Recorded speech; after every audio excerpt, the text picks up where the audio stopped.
Legend of Sleepy Hollow by Washington Irving.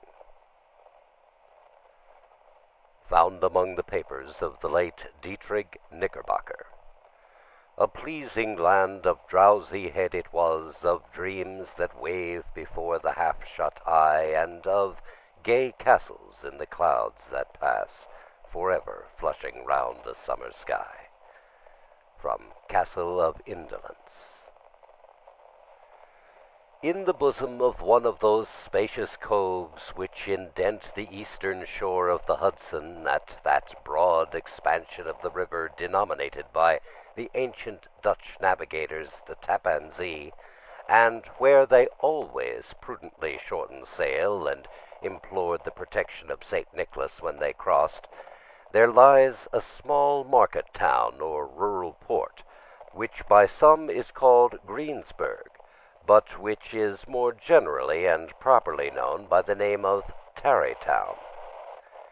This name was given, we are told, in former days by the good housewives of the adjacent country, from the inveterate propensity of their husbands to linger about the village tavern on market days.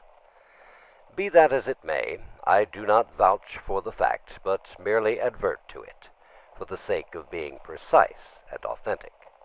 Not far from this village, perhaps about 2 miles, there is a little valley, or rather lap of land among high hills, which is one of the quietest places in the whole world.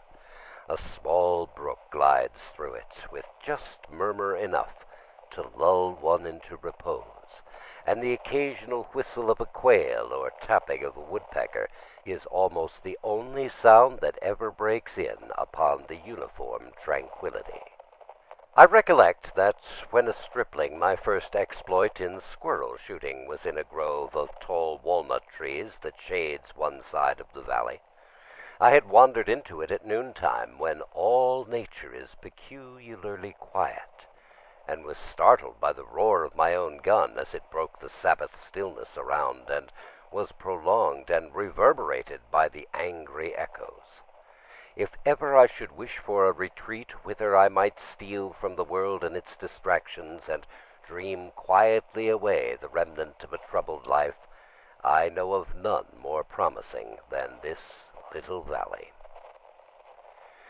From the listless repose of the place, and the peculiar character of its inhabitants, who are descendants from the original Dutch settlers, this sequestered glen has long been known by the name of Sleepy Hollow, and its rustic lads are called the Sleepy Hollow boys throughout all the neighboring country.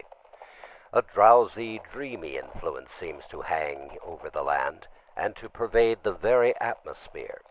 Some say that the place was bewitched by a high German doctor during the early days of the settlement.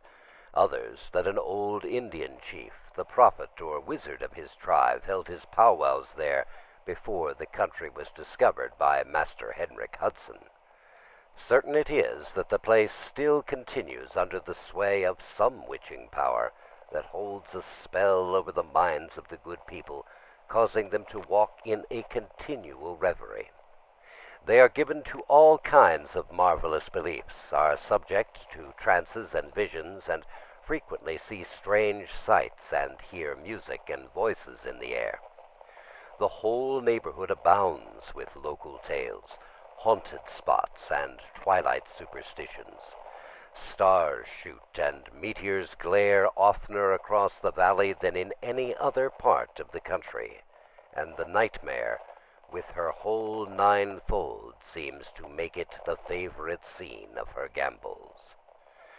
The dominant spirit, however, that haunts this enchanted region, and seems to be commander-in-chief of all the powers of the air, is the apparition of a figure on horseback without a head.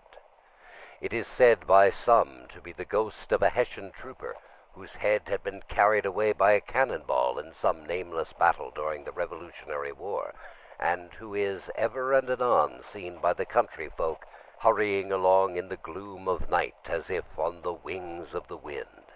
His haunts are not confined to the valley, but extend at times to the adjacent roads, and especially to the vicinity of a church at no great distance.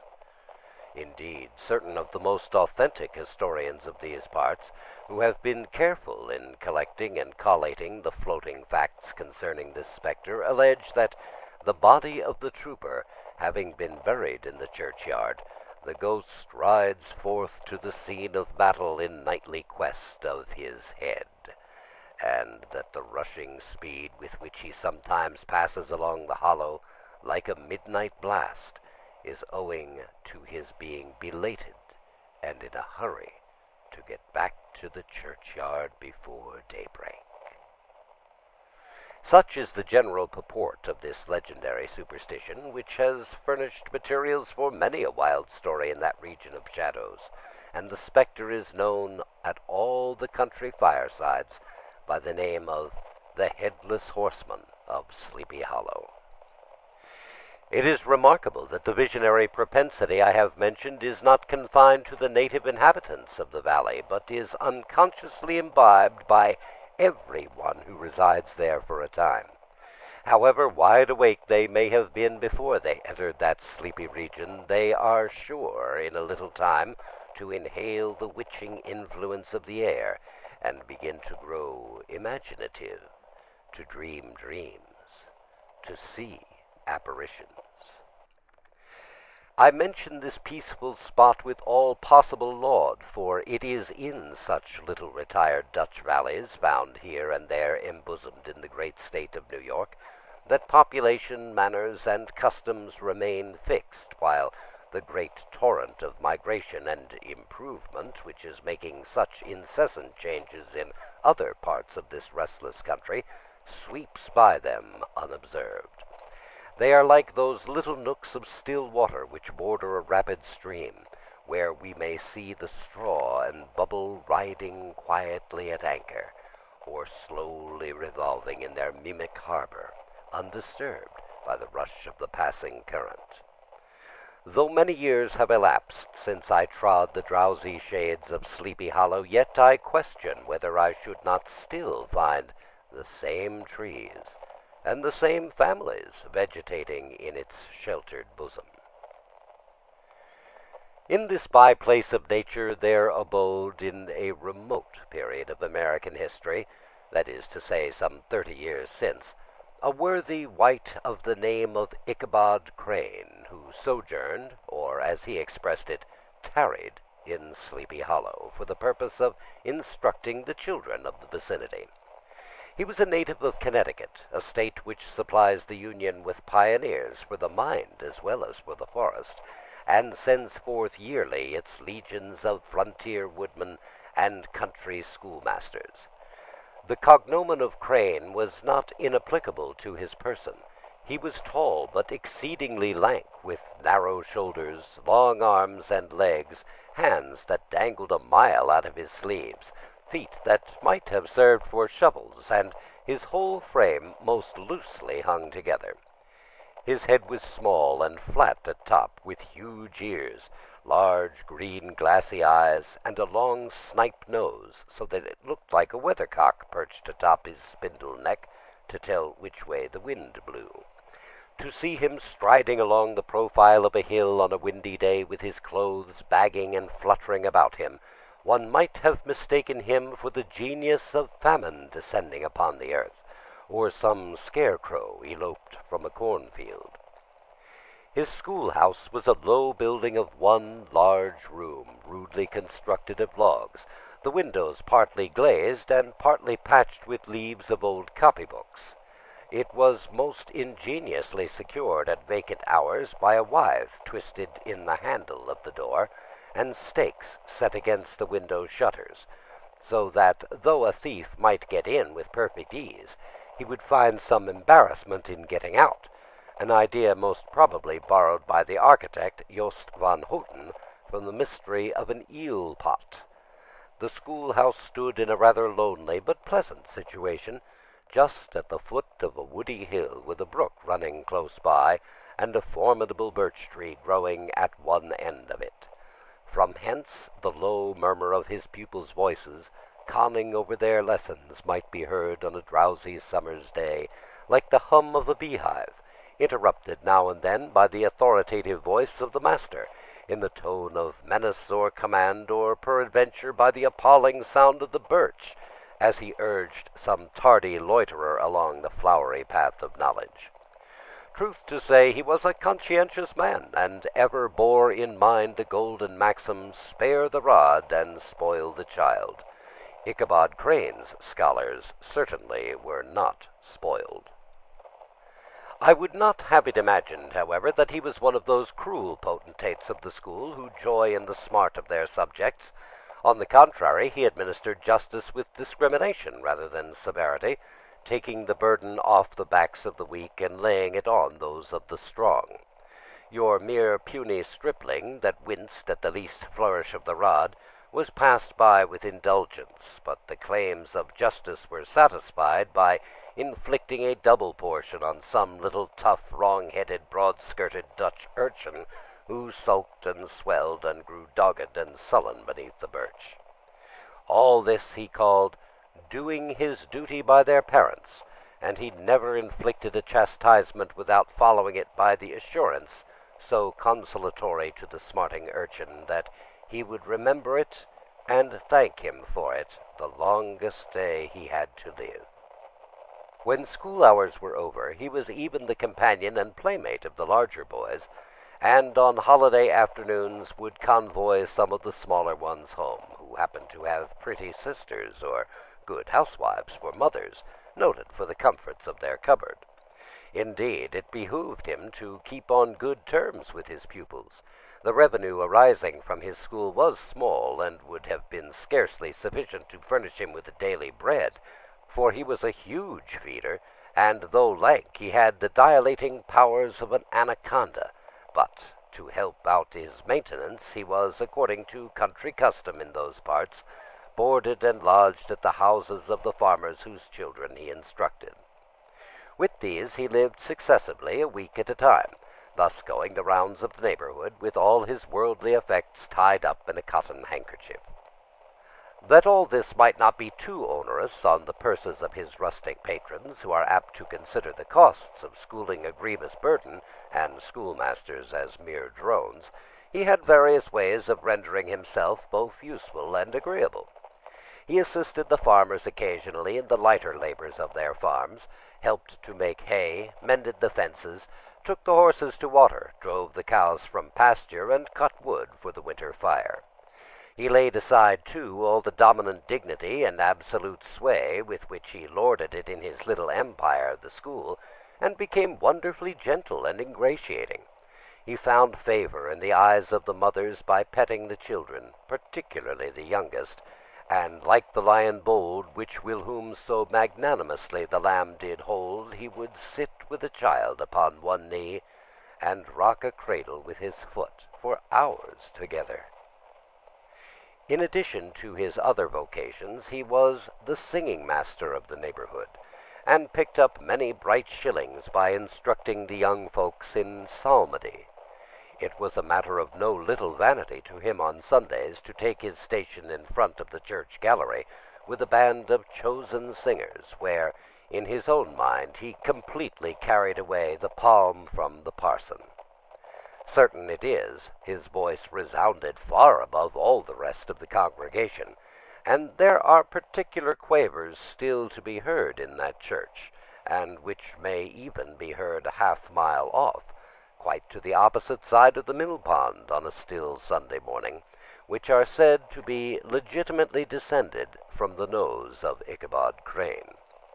Thus, by divers little makeshifts, and in that ingenious way which is commonly denominated by hook and by crook, the worthy pedagogue got on tolerably enough, and was thought by all who understood nothing of the labor of headwork to have a wonderfully easy life of it.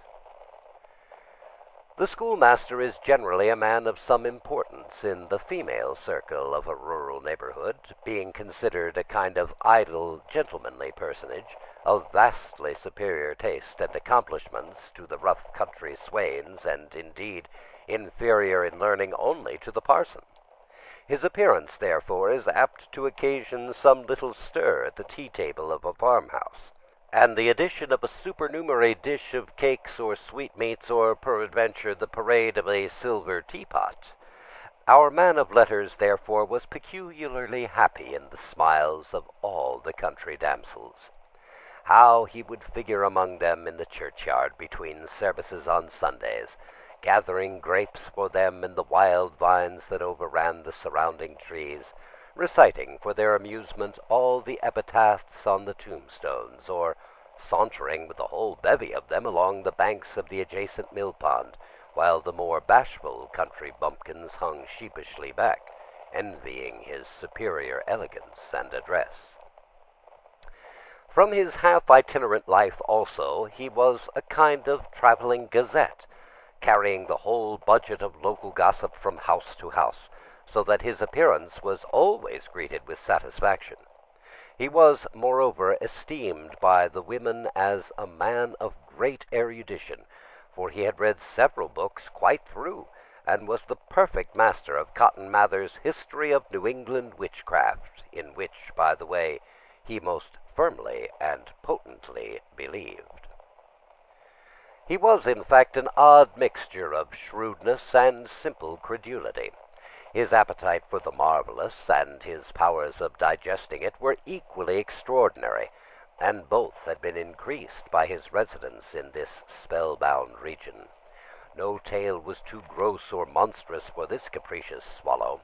It was often his delight, after his school was dismissed in the afternoon, to stretch himself on the rich bed of clover bordering the little brook that whimpered by his schoolhouse, and there con over old Mather's direful tales, until the gathering dusk of evening made the printed page a mere mist before his eyes.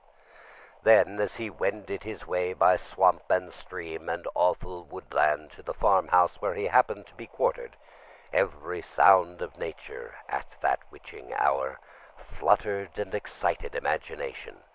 The moan of the whippoorwill from the hillside, the boding cry of the tree-toad, that harbinger of storm, the dreary hooting of the screech-owl, or the sudden rustling in the thicket of birds frightened from their roost. The fireflies, too, which sparkled most vividly in the darkest place, now and then startled him, as one of uncommon brightness would stream across his path, and if, by chance, a huge blockhead of a beetle came winging his blundering flight against him, the poor varlet was ready to give up the ghost with the idea that he was struck with a witch's token. His only resource on such occasions, either to drown thought or drive away evil spirits, was to sing psalm tunes, and the good people of Sleepy Hollow, as they sat by their doors of an evening, were often filled with awe at hearing his nasal melody, in linked sweetness long drawn out, floating from the distant hill or along the dusky road.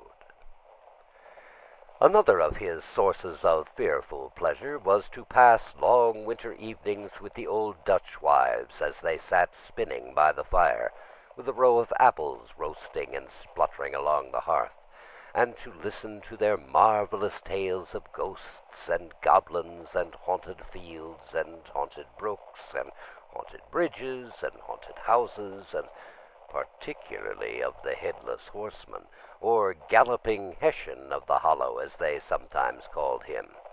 He would delight them equally by his anecdotes of witchcraft and of the direful omens and portentous sights and sounds in the air which prevailed in the earlier times of Connecticut, and would frighten them woefully with speculations upon comets and shooting stars, and with the alarming fact that the world did absolutely turn around, and that they were half the time topsy-turvy. But if there were a pleasure in all this, while cuddling in the chimney corner of a chamber that was all of a ruddy glow from the crackling wood fire, and where, of course, no spectre dared to show its face, it was dearly purchased by the terrors of his subsequent walk homeward. What fearful shapes and shadows beset this path, amid the dim and ghastly glare of a snowy night! With what wistful look did he eye every trembling ray of light streaming across the waste fields from some distant window! How often was he appalled by some shrub covered with snow, which, like a sheeted spectre, beset his very path! How often did he shrink with curdling awe at the sound of his own steps on the frosty crust beneath his feet, and dread to look over his shoulder, lest he should behold some uncouth being tramping close behind him. And how often was he thrown into complete dismay by some rushing blast, howling among the trees, in the idea that it was the galloping Hessian of one of his nightly scourings.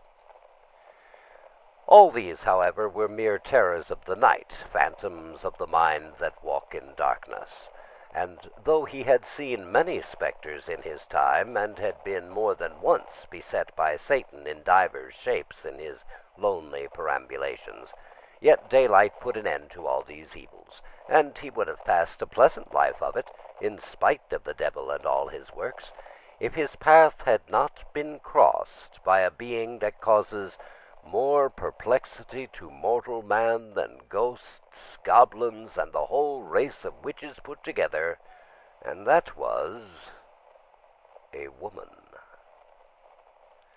Among the musical disciples who assembled one evening each week to receive his instructions in psalmody was Katrina van Tassel, the daughter and only child of a substantial Dutch farmer. She was a blooming lass of fresh 18, plump as a partridge, ripe and melting, and rosy-cheeked as one of her father's peaches, and universally famed not merely for her beauty, but her vast expectations. She was withal a little of a coquette, as might be perceived even in her dress, which was a mixture of ancient and modern fashions, as most suited to set off her charms. She wore the ornaments of pure yellow gold which her great-great-grandmother had brought over from Sardam, the tempting stomacher of the olden time, and withal a provokingly short petticoat, to display the prettiest foot and ankle in the country round. Ichabod Crane had a soft and foolish heart towards the sex, and it is not to be wondered that so tempting a morsel soon found favor in his eyes, more especially after he had visited her in her paternal mansion. Old Baltus von Tassel was a perfect picture of a thriving, contented, liberal-hearted farmer. He seldom, it is true, sent either his eyes or his thoughts beyond the boundaries of his own farm, but within those everything was snug, happy, and well-conditioned. He was satisfied with his wealth, but not proud of it, and piqued himself upon the hearty abundance rather than the style in which he lived. His stronghold was situated on the banks of the Hudson, in one of those green, sheltered, fertile nooks in which the Dutch farmers are so fond of nestling. A great elm tree had spread its broad branches over it, at the foot of which bubbled up a spring of the softest and sweetest water in a little well formed of a barrel, and then stole sparkling away through the grass to a neighboring brook that babbled among the alders and dwarf willows. Hard by the farmhouse was a vast barn that might have served for a church, every window and crevice of which seemed bursting forth with the treasures of the farm. The flail was busily resounding within it from morning till night. Swallows and martins skimmed, twittering about the eaves, and rows of pigeons, some with one eye turned up as if watching the weather, some with their heads under their wings or buried in their bosoms, and others swelling and cooing and bowing about their dames, were enjoying the sunshine on the roof. Sleek, unwieldy porkers were grunting in the repose and abundance of their pens, from which sallied forth now and then troops of sucking pigs as if to snuff the air. A stately squadron of snowy geese were riding in an adjoining pond, convoying whole fleets of ducks. Regiments of turkeys were gobbling through the farmyard, and guinea fowls fretting about it, like ill-tempered housewives with their peevish, discontented cry. Before the barn door strutted the gallant cock, that pattern of a husband, a warrior, and a fine gentleman, clapping his burnished wings and crowing in the pride and gladness of his heart, sometimes tearing up the earth with his feet, and then generously calling his ever-hungry family of wives and children to enjoy the rich morsel which he had discovered. The pedagogue's mouth watered as he looked upon this sumptuous promise of luxurious winter fare. In his devouring mind's eye he pictured to himself every roasting pig running about with a pudding in his belly and an apple in his mouth. The pigeons were snugly put to bed in a comfortable pie, and tucked in with a coverlet of crust. The geese were swimming in their own gravy, and the ducks pairing cosily in dishes, like snug married couples with a decent competency of onion sauce. In the porkers he saw carved out the future sleek side of bacon, and juicy relishing ham. Not a turkey but he beheld daintily trussed up, with its gizzard under its wing, and peradventure a necklace of savory sausages, and even bright Chanticleer himself lay sprawling on his back in a side dish, with uplifted claws, as if craving that quarter which his chivalrous spirit disdained to ask while living.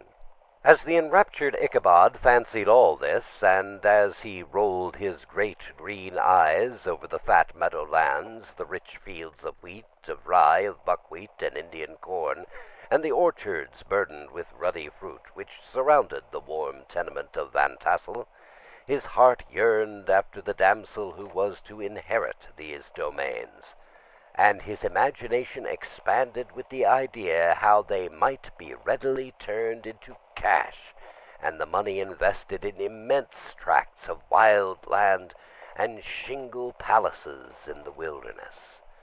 Nay, his busy fancy already realized his hopes, and presented to him the blooming Katrina, with a whole family of children, mounted on top of the wagon, loaded with household trumpery, with pots and kettles dangling beneath, and he beheld himself astride a pacing mare, with a colt at her heels, setting out for Kentucky, Tennessee, or the Lord knows where. When he entered the house, the conquest of his heart was complete.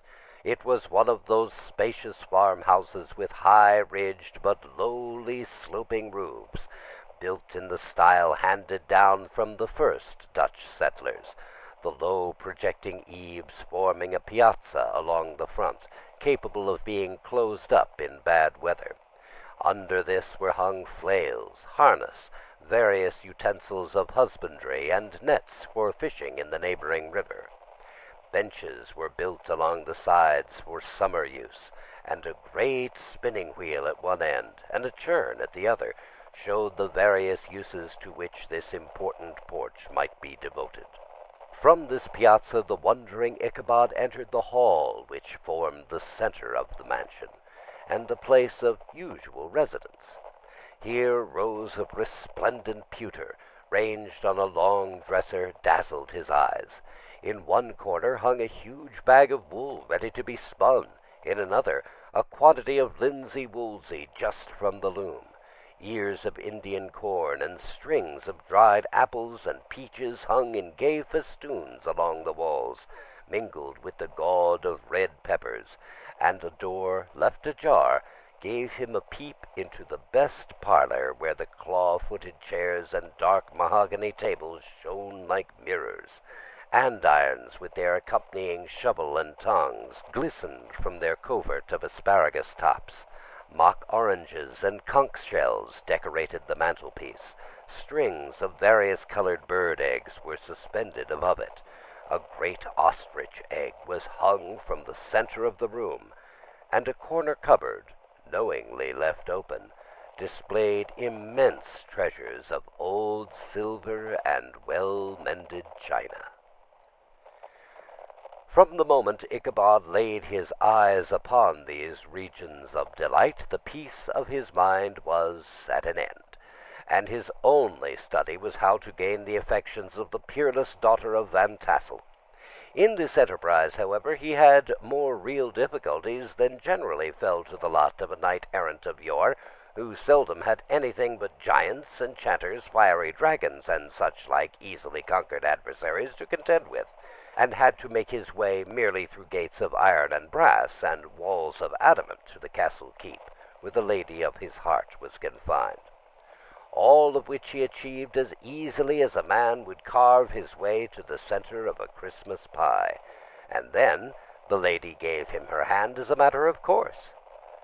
Ichabod, on the contrary, had to win his way to the heart of a country coquette, beset with a labyrinth of whims and caprices, which were forever presenting new difficulties and impediments, and he had to encounter a host of fearful adversaries of real flesh and blood, the numerous rustic admirers who beset every portal to her heart, keeping a watchful and angry eye upon each other, but ready to fly out in common cause against any new competitor.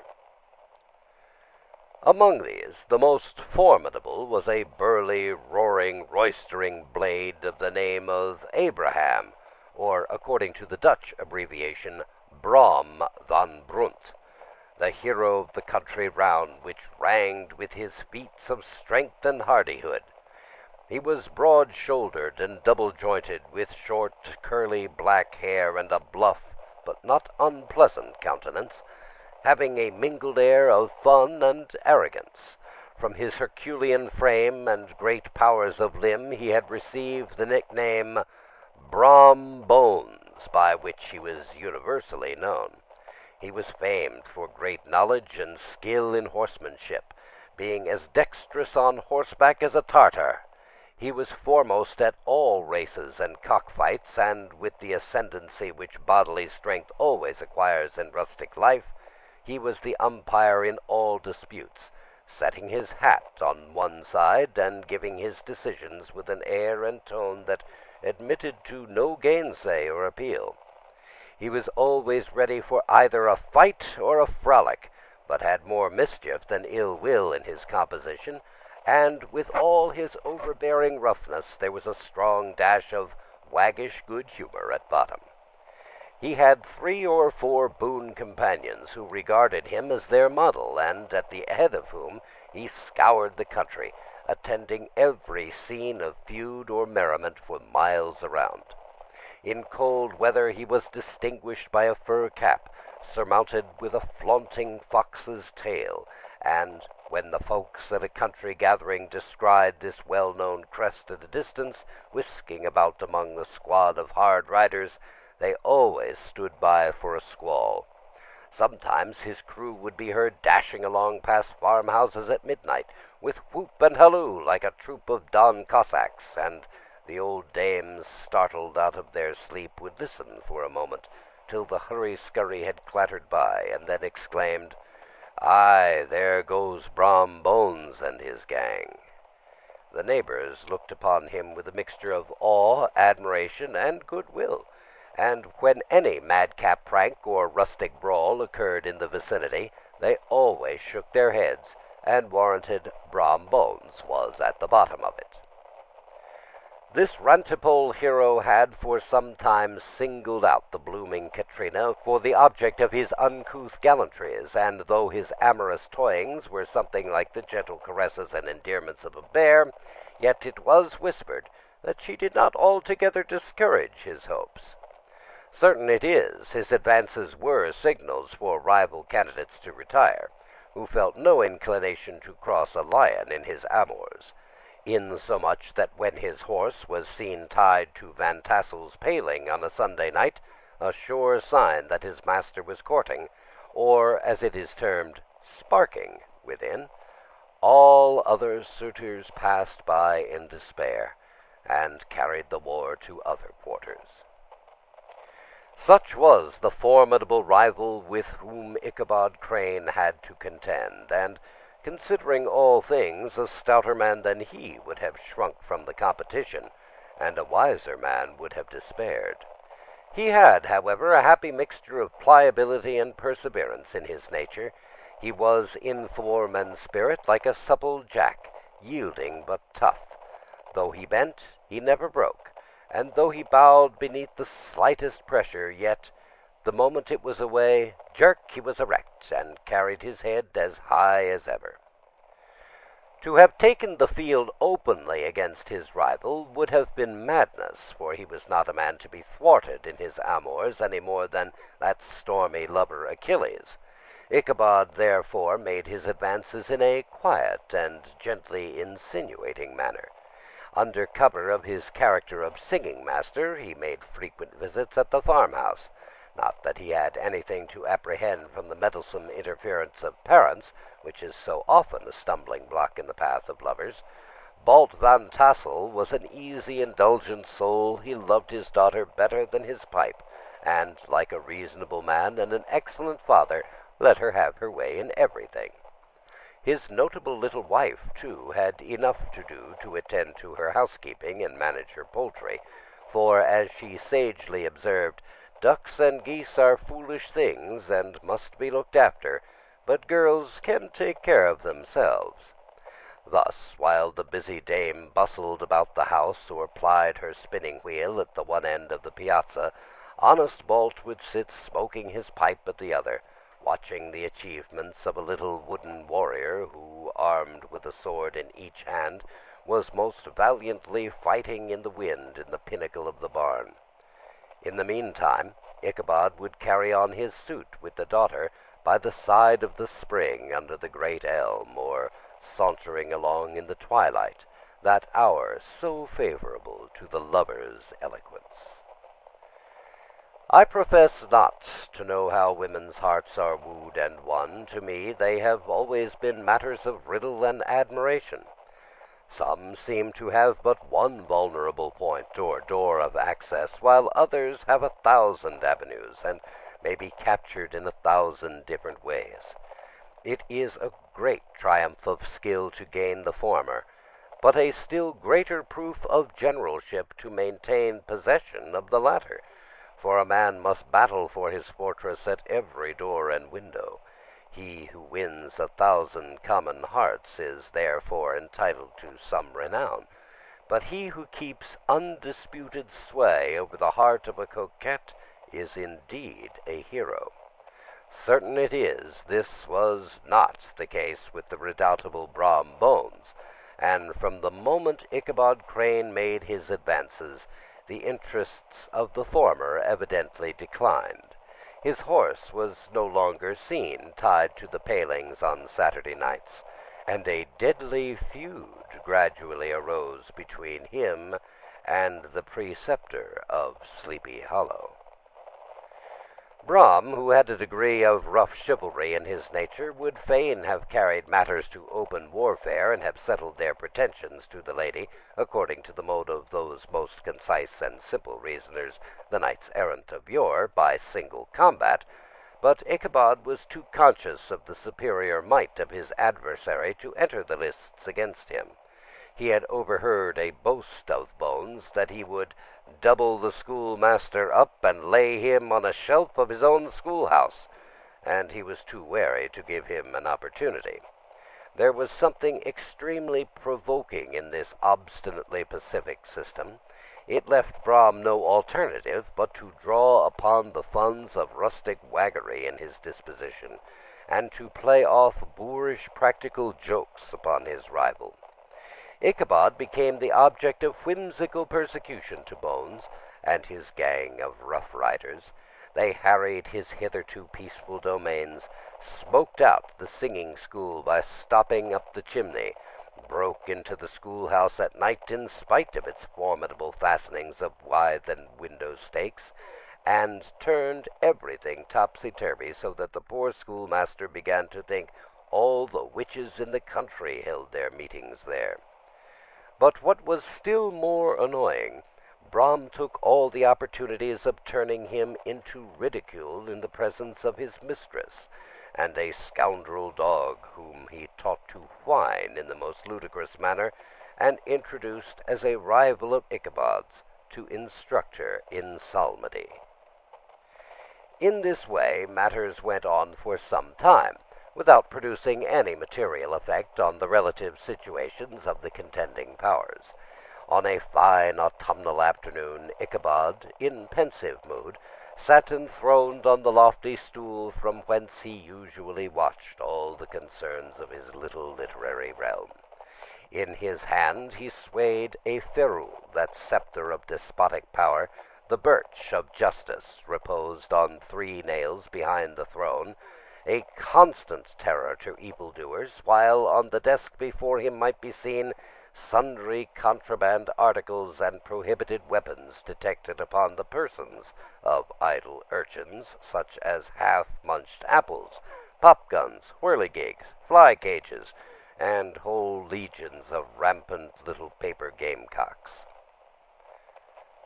Apparently, there had been some appalling act of justice recently inflicted, for his scholars were all busily intent upon their books, or slyly whispering behind them, with one eye kept on the master, and a kind of buzzing stillness reigned throughout the schoolroom. It was suddenly interrupted by the appearance of a negro in a tow-cloth jacket and trousers, a round-crowned fragment of a hat like the cap of Mercury, and mounted on the back of a ragged, wild, half-broken colt, which he managed with a rope by way of a halter. He came clattering up to the school with an invitation to Ichabod to attend a merrymaking or quilting frolic, to be held that afternoon at Mynheer Van Tassel's, and, having delivered his message with that air of importance and effort at fine language which a negro is apt to display on petty embassies of the kind, he dashed over the brook, and was seen scampering away up the hollow, full of the importance and hurry of his mission. All was now bustle and hubbub in the late quiet schoolroom. The scholars were hurried through their lessons without stopping at trifles. Those who were nimble skipped over half with impunity, and those who were tardy had a smart application now and then in the rear to quicken their speed or help them over a tall word. Books were flung aside without being put away on the shelves. Inkstands were overturned, benches thrown down, and the whole school was turned loose, an hour before the usual time, bursting forth like a legion of young imps, yelping and racketing about the green in joy at their early emancipation. The gallant Ichabod now spent at least an extra half-hour at his toilet, brushing and furbishing up his best, and indeed only, suit of rusty black, and arranging his locks by a bit of broken looking-glass that hung up in the schoolhouse. That he might make his appearance before his mistress in the true style of a cavalier, he borrowed a horse from the farmer with whom he was domiciliated, a choleric old Dutchman of the name of Hans van Ripper, and thus gallantly mounted, issued forth like a knight-errant in quest of adventures. But it is meet I should, in the true spirit of romantic story, give some account of the looks and equipments of my hero and his steed. The animal he bestrode was a broken-down plough-horse that had outlived almost everything but its viciousness. He was gaunt and shagged, with a ewe-neck and a head like a hammer. His rusty mane and tail were tangled and knotted with burrs. One eye had lost its pupil and was glaring and spectral, but the other had the gleam of a genuine devil in it. Still, he must have had fire and metal in his day, if we may judge from the name he bore of Gunpowder. He had, in fact, been a favorite steed of his master's, the choleric Van Ripper, who was a furious rider, and had infused, very probably, some of his own spirit into the animal, for, old and broken down as he looked, there was more of the lurking devil in him than in any young filly in the country. Ichabod was a suitable figure for such a steed. He rode with short stirrups, which brought his knees nearly up to the pommel of his saddle. His sharp elbows stuck out like grasshoppers. He carried his whip perpendicularly in his hand like a scepter, and as his horse jogged on, the motion of his arms was not unlike the flapping of a pair of wings. A small wool hat rested at the top of his nose, for so his scanty strip of forehead might be called, and the skirts of his black coat fluttered out almost to the horse's tail. Such was the appearance of Ichabod and his steed as they shambled out of the gate of Hans van Ripper, and it was altogether such an apparition as is seldom to be met with in broad daylight. It was, as I have said, a fine autumnal day. The sky was very clear and serene, and nature wore that rich and golden livery which we always associate with the idea of abundance. The forests had put on their sober brown and yellow, while some trees of the tenderer kind had been nipped by the frosts into brilliant dyes of orange, purple, and scarlet. Streaming files of wild ducks began to make their appearance high in the air. The bark of the squirrel might be heard from the groves of beech and hickory nuts, and the pensive whistle of the quail at intervals from the neighboring stubble field. The small birds were taking their farewell banquets. In the fullness of their revelry they fluttered, chirping and frolicking from bush to bush and tree to tree, capricious from the very profusion and variety around them. There was the honest cock-robin, the favorite game of stripling sportsmen, with its loud, querulous note, and the twittering blackbirds flying in sable clouds, and the golden-winged woodpecker with his crimson crest, his broad black gorget and splendid plumage, and the cedar-bird with its red-tipped wings and yellow-tipped tail and its little Montiero cap of feathers, and the blue-jay, that noisy coxcomb, in his gay light-blue coat and white underclothes, screaming and chattering, nodding and bobbing and bowing, and pretending to be on good terms with every songster of the grove.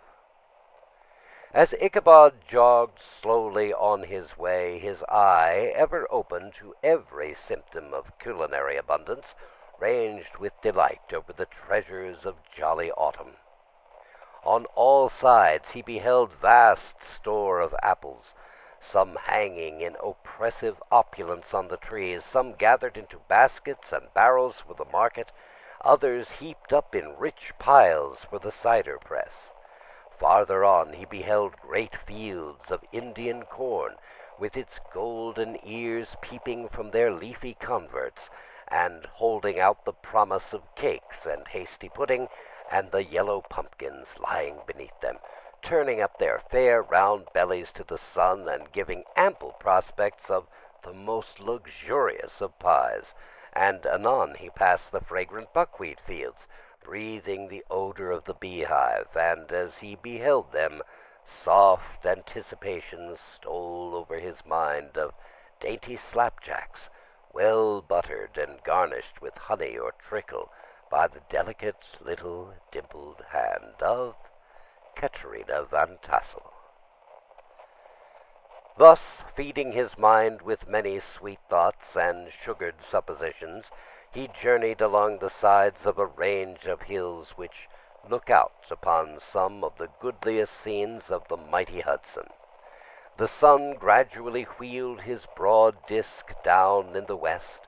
The wide bosom of the Tappan Zee lay motionless and glassy, excepting that here and there a gentle undulation waved and prolonged the blue shadow in the distant mountain. A few amber clouds floated in the sky without a breath of air to move them. The horizon was of a fine golden tint, changing gradually into a pure apple green, and from that into the deep blue of the mid-heaven. A slanting ray lingered on the woody crests of the precipices that overhung some parts of the river, giving greater depth to the dark gray and purple of their rocky sides. A sloop was loitering in the distance, dropping slowly down with the tide, her sail hanging uselessly against the mast, and as the reflection of the sky gleamed along the still water, it seemed as if the vessel was suspended in air. It was toward evening that Ichabod arrived at the castle of the Heer Van Tassel, which he found thronged with the pride and flower of the adjacent country. Old farmers, a spare leathern-faced race, in homespun coats and breeches, blue stockings, huge shoes, and magnificent pewter buckles. their brisk, withered little dames in close-crimped caps, long-waisted short gowns, homespun petticoats with scissors and pincushions, and gay calico pockets hanging on the outside, buxom lasses almost as antiquated as their mothers, excepting where a straw hat, a fine ribbon, or perhaps a white frock gave symptoms of city innovation. The sons in short, square-skirted coats with rows of stupendous brass buttons, and their hair generally queued in the fashion of the times, especially if they could procure an eel skin for the purpose, it being esteemed throughout the country as a potent nourisher and strengthener of the hair. Brom Bones, however, was the hero of the scene, having come to the gathering on his favorite steed, Daredevil, a creature like himself, full of mettle and mischief, and which no one but himself could manage. He was, in fact, noted for preferring vicious animals, given to all kinds of tricks which kept the rider in a constant risk of his neck, for he held a tractable, well-broken horse as unworthy of a lad of spirit. Fain would I pause to dwell upon the world of charms that burst upon the enraptured gaze of my hero as he entered the state parlor of Van Tassel's mansion, not those of the bevy of buxom lasses with their luxurious display of red and white, but the ample charms of a genuine Dutch country tea-table in the sumptuous time of autumn. Such heaped-up platters of cakes of various and almost indescribable kinds, known only to experienced Dutch housewives. There was the doughty doughnut, the tender olie koek, and the crisp and crumbling cruller, sweet cakes and short cakes, ginger cakes and honey cakes, and the whole family of cakes. And then there were apple pies, and peach pies, and pumpkin pies, and besides slices of ham and smoked beef, and moreover delectable dishes of preserved plums and peaches and pears and quinces, not to mention broiled shad and roasted chickens, together with bowls of milk and cream, all mingled higgledy-piggledy, pretty much as I have enumerated them, with the motherly teapot sending up its clouds of vapor from the mist. Heaven bless the mark. I want breath and time to discuss this banquet as it deserves, and am too eager to get on with my story. Happily, Ichabod Crane was not in so great a hurry as his historian, but did ample justice to every dainty. He was a kind and thankful creature, whose heart dilated in proportion as his skin was filled with good cheer, and whose spirits rose with eating, as some men's do with drink. He would not help, too, rolling his large eyes about him as he ate, and chuckling with the possibility that he might one day be lord of all this scene of almost unimaginable luxury and splendor. Then he thought how soon he'd turn his back upon the old schoolhouse, snap his fingers in the face of Hans van Ripper and every other niggardly patron, and kick any itinerant pedagogue out the doors that he should dare to call him comrade. Old Baltus van Tassel moved about among his guests with a face dilated with content and good humor, round and jolly as the harvest moon. His hospitable attentions were brief but expressive, being confined to a shake of the hand, a slap on the shoulder, a loud laugh, and a pressing invitation to fall to and help themselves. And now the sound of the music from the common room or hall summoned to the dance. The musician was an old gray-headed Negro, who had been the itinerant orchestra of the neighborhood for more than half a century. His instrument was old and battered as himself. The greater part of the time he scraped on 2 or 3 strings, accompanying every movement of the bow with a motion of his head, bowing almost to the ground and stamping with his foot whenever a fresh couple were to start. Ichabod prided himself upon his dancing as much as upon his vocal powers. Not a limb, not a fibre about him was idle, and to have seen his loosely hung frame in full motion and clattering about the room, you would have thought St. Vitus himself that blessed patron of the dance, was figuring before you in person. He was the admiration of all the negroes, who, having gathered of all ages and sizes from the farm and the neighborhood, stood forming a pyramid of shining black faces at every door and window, gazing with delight at the scene, rolling their white eyeballs and showing grinning rows of ivory from ear to ear. How could the flogger of urchins be otherwise than animated and joyous? The lady of his heart was his partner in the dance, and smiling graciously in reply to all his amorous oglings, while Brom Bones, sorely smitten with love and jealousy, sat brooding by himself in the corner. When the dance was at an end, Ichabod was attracted to a knot of the sager folks, who, with old Van Tassel, sat smoking at one end of the piazza, gossiping over former times and drawing out the long stories about the war.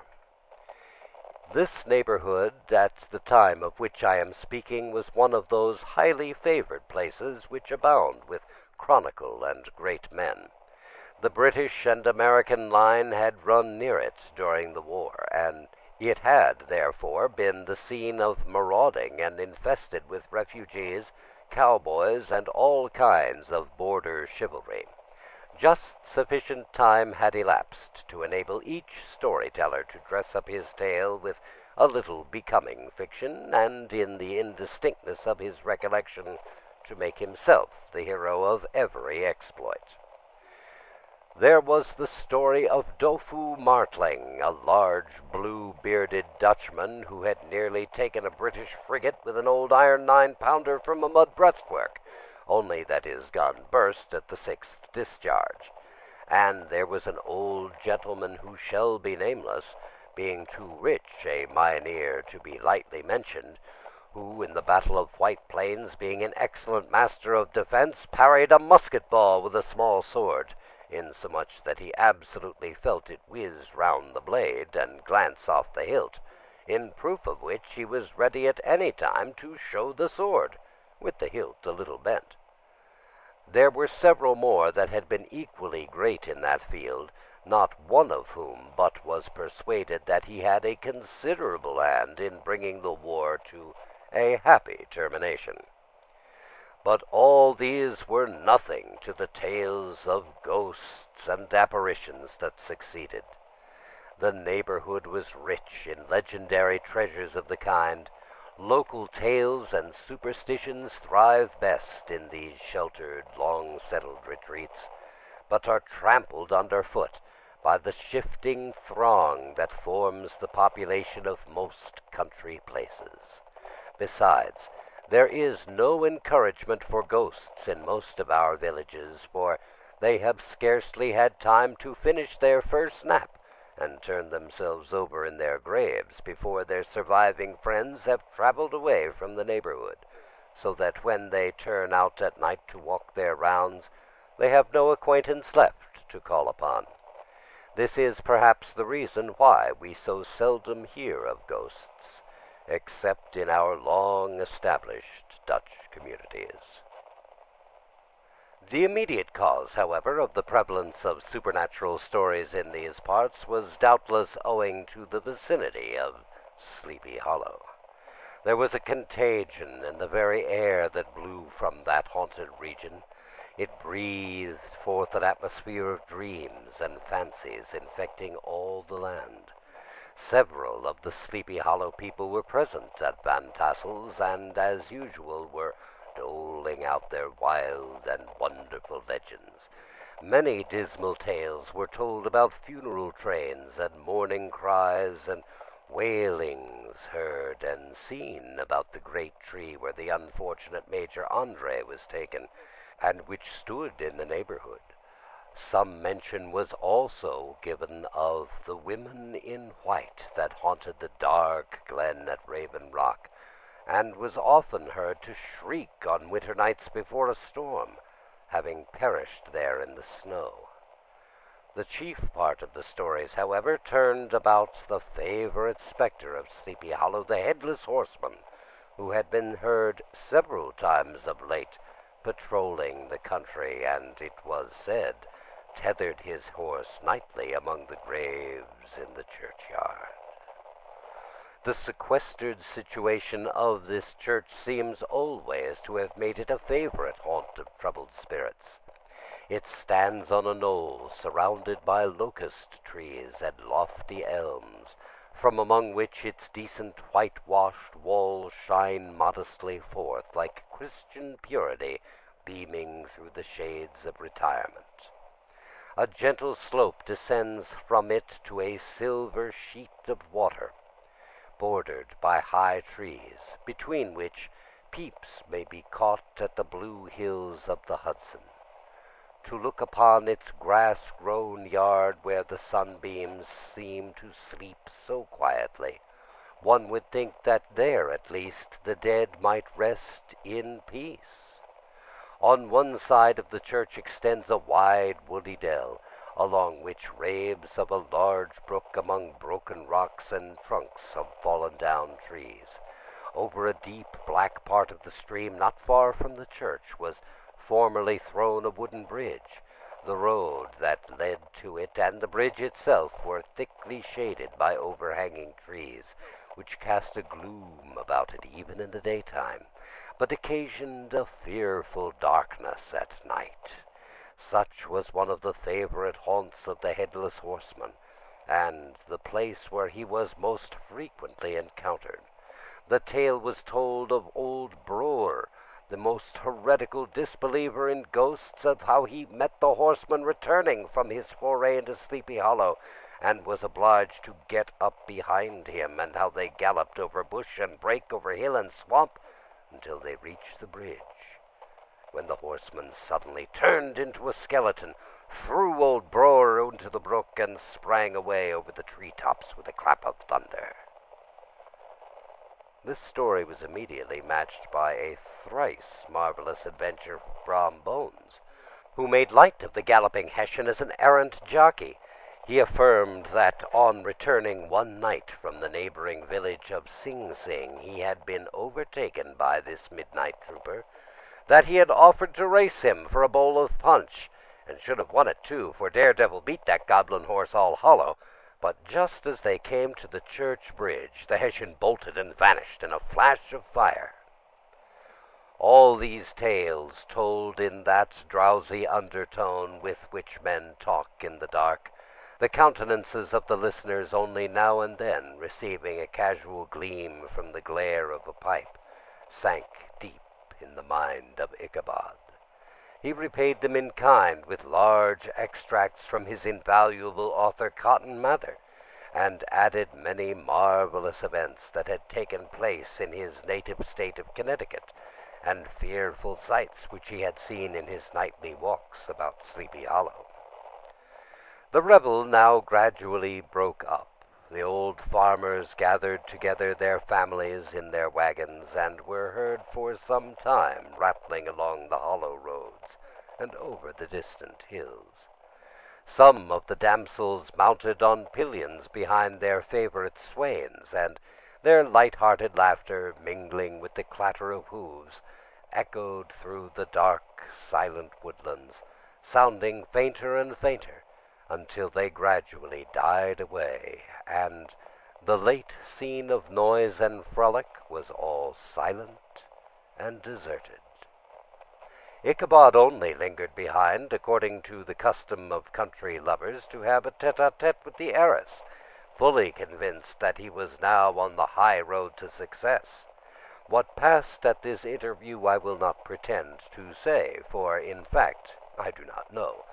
Something, however, I fear me must have gone wrong, for he certainly sallied forth after no very great interval with an air quite desolate and chapfallen.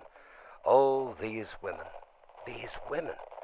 Could that girl have been playing off any of her coquettish tricks?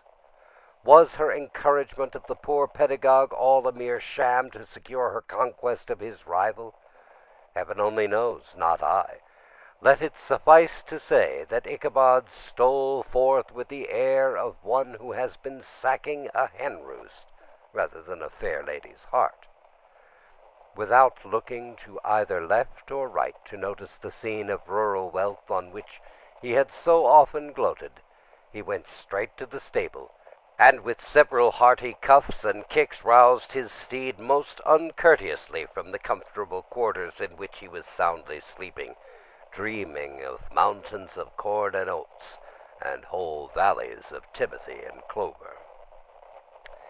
It was the very witching time of night that Ichabod, heavy-hearted and crestfallen, pursued his travels homewards along the sides of the lofty hills which rise above Tarrytown, and which he had traversed so cheerily in the afternoon. The hour was as dismal as himself. Far below, the Tappan Zee spread its dusky and indistinct waste of waters, with here and there the tall mast of a sloop riding quietly at anchor under the land. In the dead hush of midnight, he could even hear the barking of the watchdog from the opposite shore of the Hudson, but it was so vague and faint as to only give an idea of his distance from the faithful companion of man. Now and then, too, the long, drawn-out crowing of a cock accidentally awakened would sound far, far off, from some farmhouse away from the hills. But it was like a dreaming sound in his ear. No sounds of life occurred near him, but occasionally the melancholy chirp of a cricket, or perhaps the guttural twang of a bullfrog in its neighboring marsh, as if sleeping uncomfortably and turning suddenly in his bed. All the stories of ghosts and goblins that he had heard in the afternoon now came crowding upon his recollection. The night grew darker and darker. The stars seemed to sink deeper in the sky, and driving clouds occasionally hid them from his sight. He had never felt so lonely and dismal. He was, moreover, approaching the very place where many of the scenes of the ghost stories had been laid. In the center of the road stood an enormous tulip tree, which towered like a giant above all the other trees of the neighborhood and formed a kind of landmark. Its limbs were gnarled and fantastic, large enough to form trunks for ordinary trees, twisting down almost to the earth and rising again into the air. It was connected with the tragical story of the unfortunate Andre, who had been taken prisoner hard by, and was universally known by the name of Major Andre's tree. The common people regarded it with a mixture of respect and superstition, partly out of sympathy for the fate of its ill-starred namesake, and partly from the tales of strange sights and doleful lamentations told concerning it. As Ichabod approached this fearful tree, he began to whistle. He thought his whistle was answered, but it was but a blast sweeping sharply through the dry branches. As he approached a little nearer, he thought he saw something white hanging in the midst of the trees. He paused and ceased whistling, but on looking more narrowly, he perceived that it was a place where the tree had been scathed by lightning and the white wood laid bare. Suddenly he heard a groan. His teeth chattered, his knees smote against the saddle. It was but the rubbing of one huge bough upon another, as they were swayed about by the breeze. He passed the tree in safety, but new perils lay before him. About 100 yards from the tree, a small brook crossed the road and ran into a marshy and thickly wooded glen, known by the name of Wiley's Swamp. A few rough logs laid side by side served for a bridge over this stream. On that side of the road where the brook entered the wood, a group of oaks and chestnuts matted thick with wild grapevines threw a cavernous gloom over it. To pass this bridge was the severest trial. It was at this identical spot that the unfortunate Andre was captured, and under the covert of these chestnuts and vines were the sturdy yeomen concealed who surprised him. This has ever been considered a haunted stream, and fearful are the feelings of the schoolboy who has to pass it alone after dark. As he approached the stream, his heart began to thump. He summoned up, however, all his resolution, gave his horse half a score of kicks in the ribs, and attempted to dash briskly across the bridge. But instead of starting forward, the perverse old animal made a lateral movement and ran broadside against the fence. Ichabod, whose fears increased with the delay, jerked the reins on the other side and kicked lustily with the contrary foot. It was all in vain. His steed started, it is true, but it was only to plunge to the opposite side of the road into a new thicket of brambles and alder bushes. The schoolmaster now bestowed both whip and heel upon the quivering ribs of old Gunpowder, who dashed forward, snuffling and snorting, but came to a stand just by the bridge with a suddenness that had nearly sent his rider sprawling over his head. Just at this moment, a plashy tramp by the side of the bridge caught the sensitive ear of Ichabod. In the dark shadow of the grove, on the margin of the brook, he beheld something huge, misshapen and towering. It stirred not, but seemed gathered up by the gloom, like some gigantic monster ready to spring upon the traveler. The hair of the affrighted pedagogue rose upon his head with terror. What was to be done? To turn and fly was now too late, and besides, what chance was there of escaping a ghost or a goblin, if such it was, which could ride upon the wings of the wind? Summoning up, therefore, a show of courage, he demanded in stammering accents, Who are you?" He received no reply. He repeated his demand in a still more agitated voice. Still there was no answer. Once more he cudgeled the sides of the inflexible Gunpowder, and, shutting his eyes, broke forth with involuntary fervor into a psalm tune. Just then the shadowy object of alarm put itself in motion with a scramble and a bound, stood at once in the middle of the road.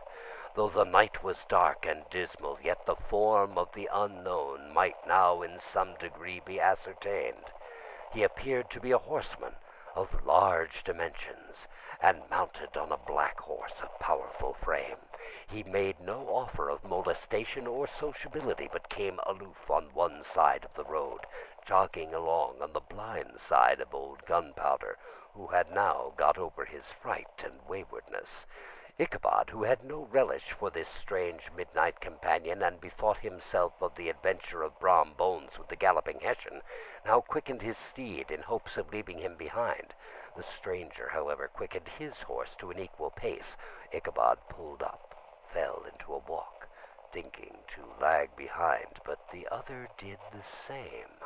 His heart began to sink within him. He endeavored to resume his psalm tune, but his parched tongue clove to the roof of his mouth, and he could not utter a stave. There was something in the moody and dogged silence of this pretentious companion that was mysterious and appalling.